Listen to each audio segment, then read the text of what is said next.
Good afternoon, everyone. I hope you had a very nice lunch, and I hope we can keep you entertained for 40 minutes so that you don't feel asleep. And so now we will be taking you straight to the northeastern part of the Nepal Himalayas, and I hope this will be a wonderful journey for all of us. And before we start introducing our panelists and introduce about the session, I would like to just introduce and just give a brief summary of Solukhumbu district. As you can see, it's written here.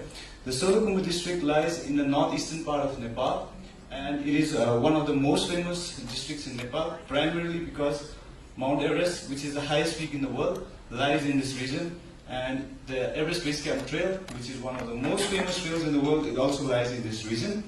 And it is also homeland to the Sherpas, which I think most people have recognized as in their amazing feats in mountaineering. So based on that, we have now, I would like to introduce our two panelists here, and much of the introduction has already been done by our wonderful MC, but we just like to introduce Mr. Sujoy and Ms. Choegyal, who are no strangers to Nepal and who have been working in Nepal even before I was born, 20 years before I was born. So they know a lot about Nepal than me. I might have been born there, I might know the place, but they have seen Nepal since before I was born, and they know how it has been changing through these recent decades. So now let me talk a little bit about Solukhumbu. And nowadays Solukhumbu district has become a prominent and international trekking and mountaineering destination. Everybody wants to come to Solukhumbu to see Everest, to climb Mount Everest, and to learn about the Everest Base Camp Trail. But so if you look at it, there are about 40 to 50,000 tourists coming in the Solukhumbu every year, and this number is increasing every year with increasing number of social media and increasing outreach from the Nepalese government. So this how Solukhumbu became famous is straight back to the first ascent of Mount Everest, when Sir Edmund Hillary and Tenzing first ascended Mount Everest, and from that the whole world started to know about Nepal, about the Sherpas, about mountaineering and everything. And through that, the Solukhumbu has gained so much of fame through these years. And one thing that I like to say is, many people think about Solukhumbu, the main thing that comes is Everest and the landscapes and the glaciers, but the main thing that it makes it so unique and it gives so much character to the region is the people that live there, the people that thrive in these harsh and this rough terrainous mountains, and those are the Sherpas. So we'd like to talk more about the Sherpas, how they live in these mountainous terrains, and all about the Everest region. So we'll be discussing further into that. And what I would like to say is, so we have a short presentation from Mr. Sujoy, who will be presenting some of his stunning pictures from his book and describing some of what the book is about and give a short introduction about the book. So I hand it over to Mr. Sujoy. Thank you, Tenzing. Good afternoon, friends. A very warm welcome to all of you, and thank you very much for joining our session. At the very outset, Lisa and I would like to thank Mountain Echoes for inviting us to this wonderful festival. It's a great honor to be here with all of you. So I'll run you through a short presentation, as we don't have enough time for a longer presentation, of some photographs from my book, or from our book, Everest Reflections on the Solukhumbu. So Reflections on the Solukhumbu was published in Kathmandu in May 2019 by Vajra Books, and it has photographs taken by me. It has some stunning text by Lisa Choegyal. It has a foreword by the eminent mountaineer, Sir Chris Bonington, a preface by cultural scholar Lakpa Norbu Sherpa. It has drawings by my wife, Paula Sengupta, and is published on the centenary of the birth of Sir Edmund Hillary. So Amadablam, 6,812 meters, one of the most beautiful mountains in the Khumbu, and seen here through the swirling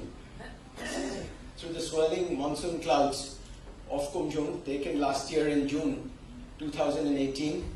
And I was very lucky to take this picture actually, because the mountain came out of the clouds for hardly 15 seconds, and I just lifted my camera and shot, and I hoped for a picture, and I was lucky.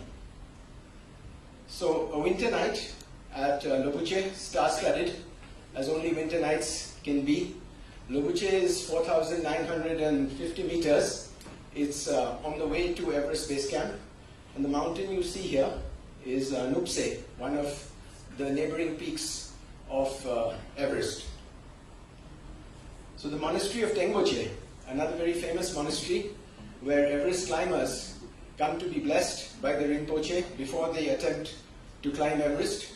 And if you ever go on the Everest Base Camp trail, I'm sure some of you have been or some of you will go, the monastery at Tengboche has an early morning service at 7 o'clock, which you should not miss.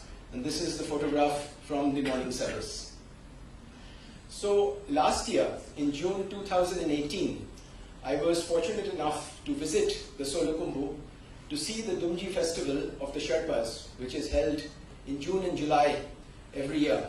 So it's the monsoon month, and you don't get very many tourists there, so I was fortunate to get there.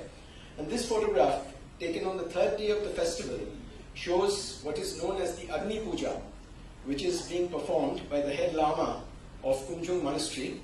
And the interesting thing is that the Lama is wearing the black hat, which is actually part of a dance called the Black Hat Dance, which they danced on that day at Kumjung. And as some of you will know, both Sikkim and Bhutan both dance the same dance in their festivals, the Black Hat Dance. And this is again during the Dumji festival, on the last day of the festival, where the villagers present khadas to the Tengboche Rinpoche, as they are doing here. And the Rinpoche is sitting at the back of the monastery. So after I finished the Dumji festival, I needed to get back to Kathmandu. But it was the height of the monsoon, and when I came to the airport at Lukla, I was not able to get a flight because of bad weather, and all the flights were cancelled.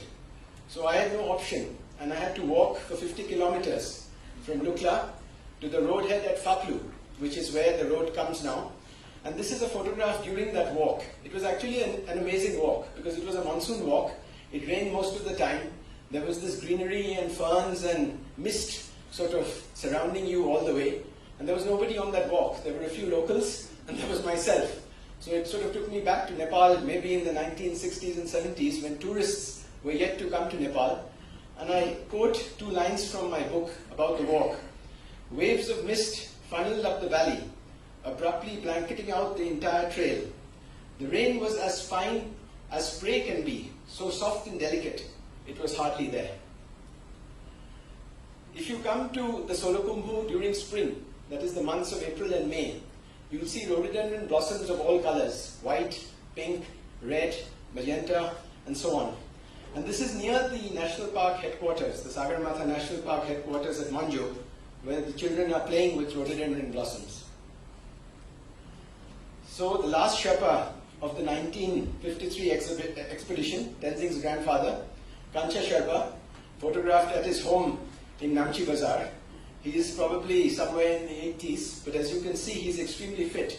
And when I went to see him, he took me to see this photograph, which shows his photograph in 1953 with the first successful Everest expedition after the successful climb of Hillary and Tenzing.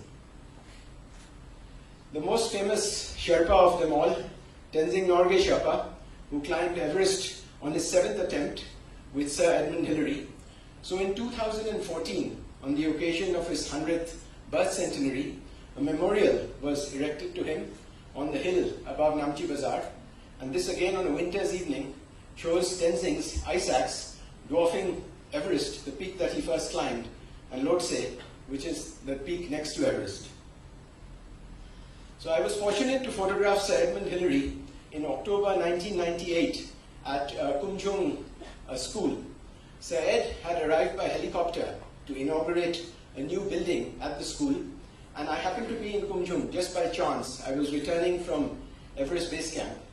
So in this photograph you can see him walking to the building, and as many of you may know, Sir Ed was like a god to the people of the Solukhumbu. And in this picture he's been actually garlanded by more than 200-300 khadas, so you can hardly see Sir Ed. So this is the village. This is the village of Khunde, where Sir Ed and the Himalayan Trust built the Khunde Hospital. And in this photograph, on a November evening, the lamas are returning from Namche Bazaar to their monastery.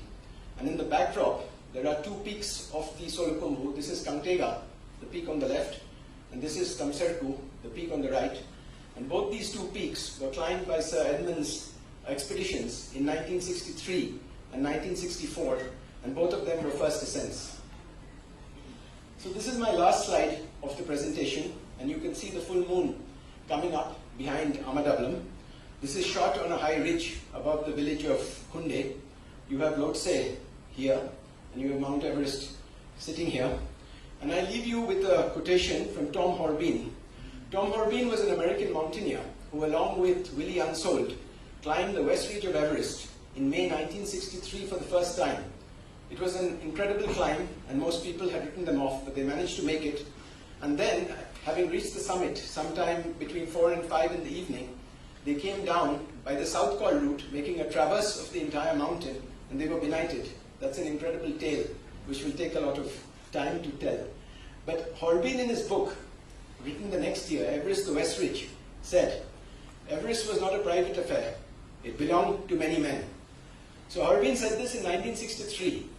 But if you look at Everest today, 2019, where more than 600 climbers summited Everest this year, this quotation from Horbeen rings true.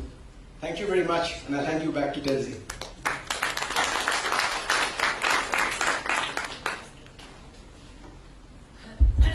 Thank you very much, Susie, for sharing your wonderful pictures. I hope everybody was interested in looking through those. So I just have my first question, which I would like to address to Lisa. So there are numerous books, and there have been lots and lots of books that are similar, that address Everest and the Sherpas. And I just like to ask, how is this book different, and how did this book come to be, and what motivated you to write this book? Thanks, Tenzing, and good afternoon, everybody. It's a great honour, as Sujoy said, for us all to be invited here. Thank you. We were very keen that we did not do yet another book on Everest. Sujoy asked me to collaborate with him on a book that we did 4 years ago, the Nepal Himalaya, A Journey Through Time, which was a sort of art house book using only black and white photographs. Our publisher, Bidur, in Kathmandu, was very keen that we should use a similar approach, a sort of unusual getting under the skin of the issues approach to a book about Everest. So not the mountaineering, amazing scenery and photographs, but as Tenzing says, much more about the character of the Sherpas, getting beneath the cliches of the early climbing porters, and having a look at what has happened in the Khumbu and how things have changed.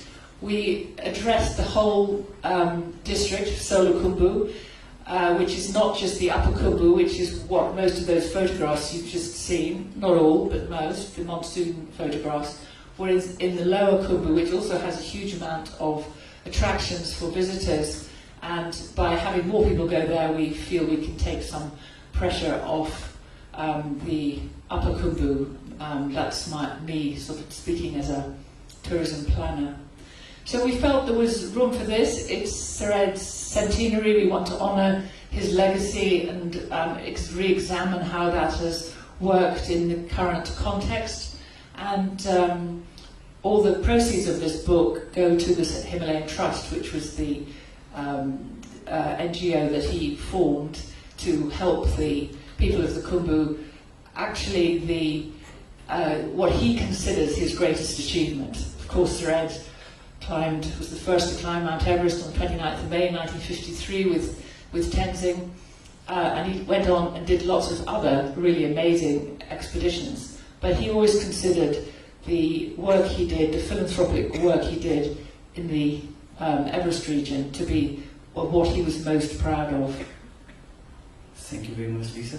And you were talking about Sherpa people and the Everest, and how you described about these pictures and these portray the stories of the Sherpa.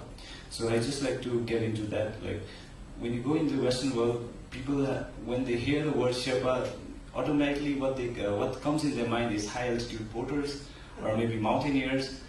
But the thing is that Sherpa is actually an ethnic group of people, but people still think of it as a job or maybe a post of some kind. And even Sherpas outside of Nepal and outside in many Western countries are still branded as high altitude porters or mountaineers, even though they're doing other jobs. So I just wanted to know your view on this and your take on this. Thanks, Tenzing. Actually, Tenzing himself is a really good example of how Sherpas have changed since I first came to live in Nepal in the mid-1970s, before many of you in this room were born looking around. I think that it's a really out-of-date cliche to consider the Sherpas still as high-altitude porters. There's no doubt that they were. That's how they started off with the early British expeditions through Tibet to the north side of Everest. But since the 1980s, we've had Sherpas emerging as extraordinary climbers in their own right. Ed's work in the region have given the Sherpas options to decide what they want to do. If they don't want to be trek operators, of which many of Nepal's 3,000 trek operators are in fact run by Sherpas.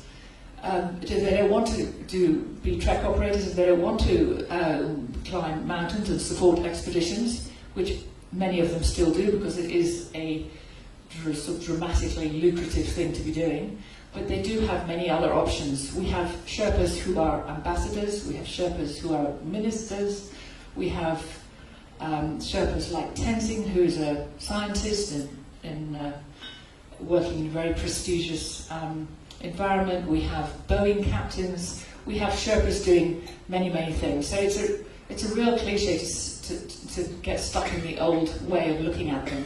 The book tries to get under the skin of how they've adapted and how they've so cleverly adapted to change. You'll see there's quite some interesting stories about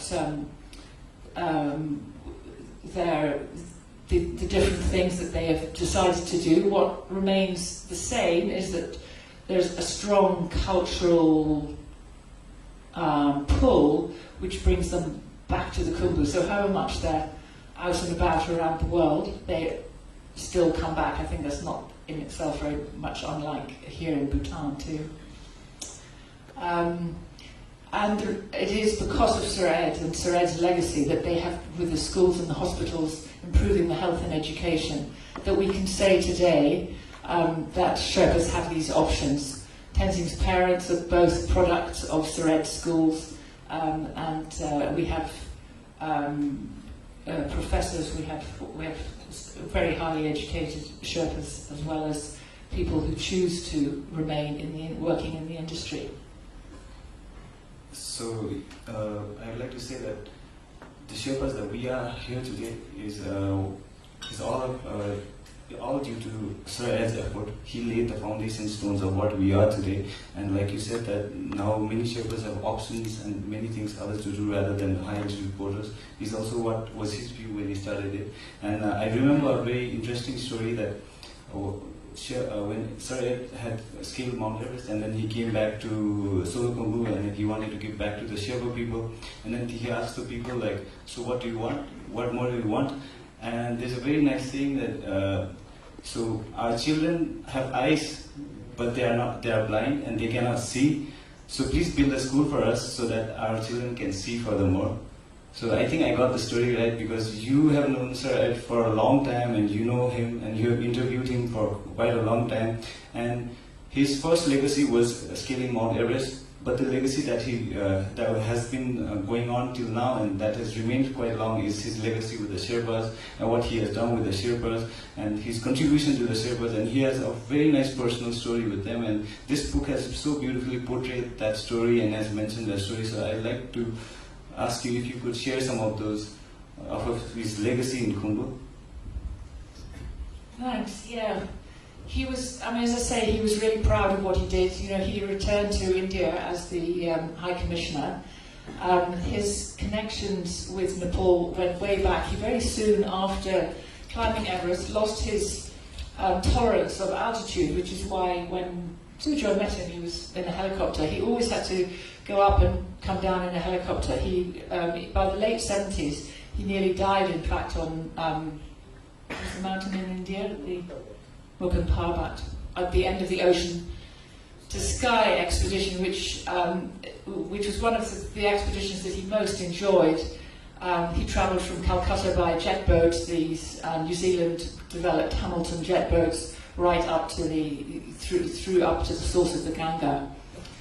And one of the reasons that he went on that expedition was that in 1975 his wife and daughter were killed in a very tragic air crash. He was building at that time Phaflu Airport. He built both Lukla and Phaflu airports, and his wife and family had come to live with him in Nepal. And on the flight from Kathmandu, a small single-engine Pilatus Porter, flown ironically by another New Zealander, his wife, his daughter, and his dog were all killed. They crashed on takeoff, and this sent Ed, who always liked to think of himself as a kind of ordinary, humble Kiwi. He was a real man. He was rather shocked at the accolades that he got having climbed Everest. Within 4 days after climbing Everest, in 1953, he was knighted by the Queen. The news of the expedition's success reached London on the eve of her coronation, and so he always had a special bond with the Queen of England, and was a Knight of the Garter at the time of his death.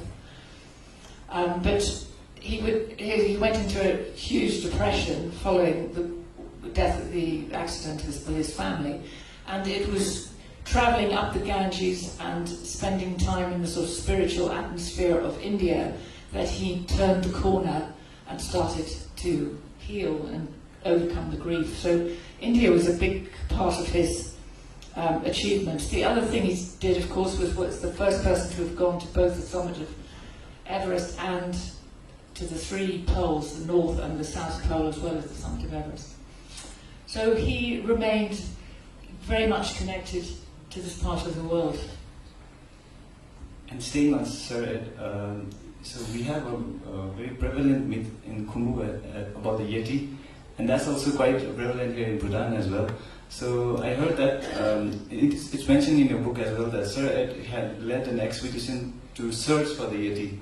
And could you describe something about that? Yeah, that was a nice story. He went with Desmond Doig, who some of you may know is the editor of the Statesman, and they.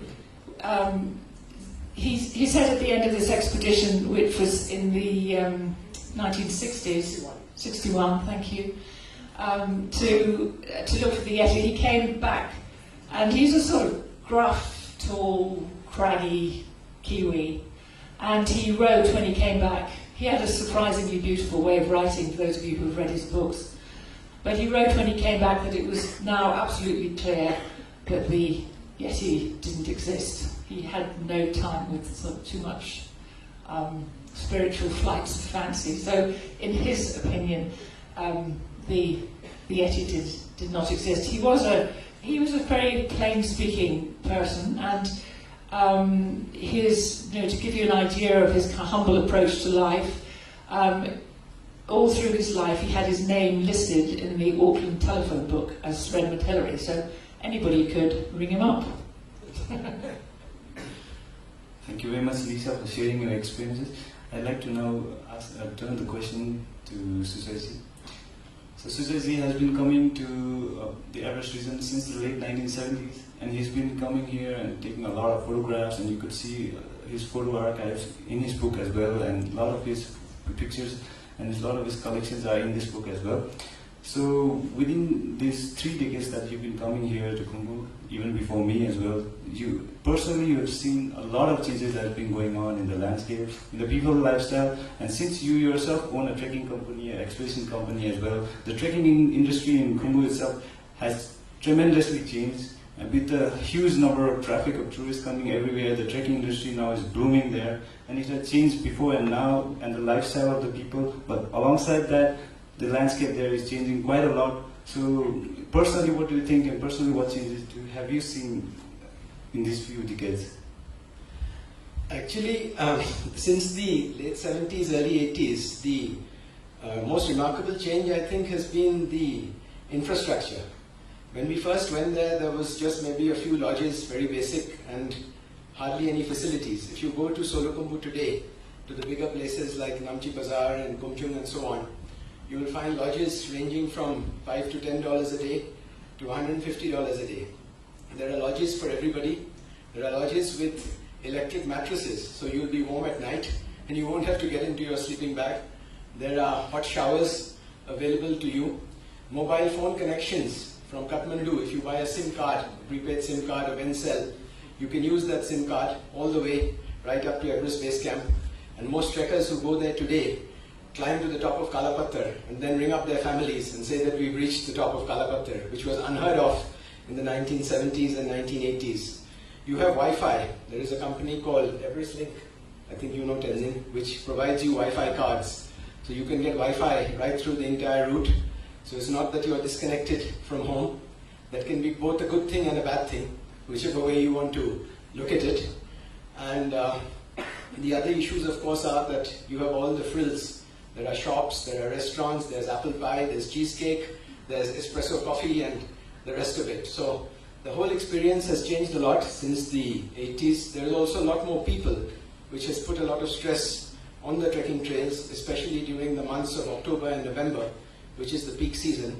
And sometimes in October, you find that on a single day, 700-800 trekkers land at Lukla Airport to reach Everest Base Camp. So if you multiply that by, say, 20, you would get around 15,000-20,000 trekkers in October, which sometimes makes it extremely difficult. As far as the environment and preservation is concerned, I would say the Sagarmatha National Park came in. I'm not sure exactly which year was it, Lisa? 70s? 80s? Maybe somewhere 78 possibly. So after the Sagarmatha National Park came in, I think the entire forest cover and the rest of the ecology and environment was kept under very strict control. And I think that has helped to preserve the Khumbu to a great extent. And as far as the issue of garbage is concerned, which everybody talks about, Everest being the highest garbage dump in the world, they have an association there now called the Sagarmatha Pollution Control Committee, which is working very aggressively to clean up the Everest region. And in fact, large chunks of garbage have been removed off the mountain. And the trekking trails, I'm happy to say, are fairly clean. And you probably would not find the chocolate wrapper on the trails.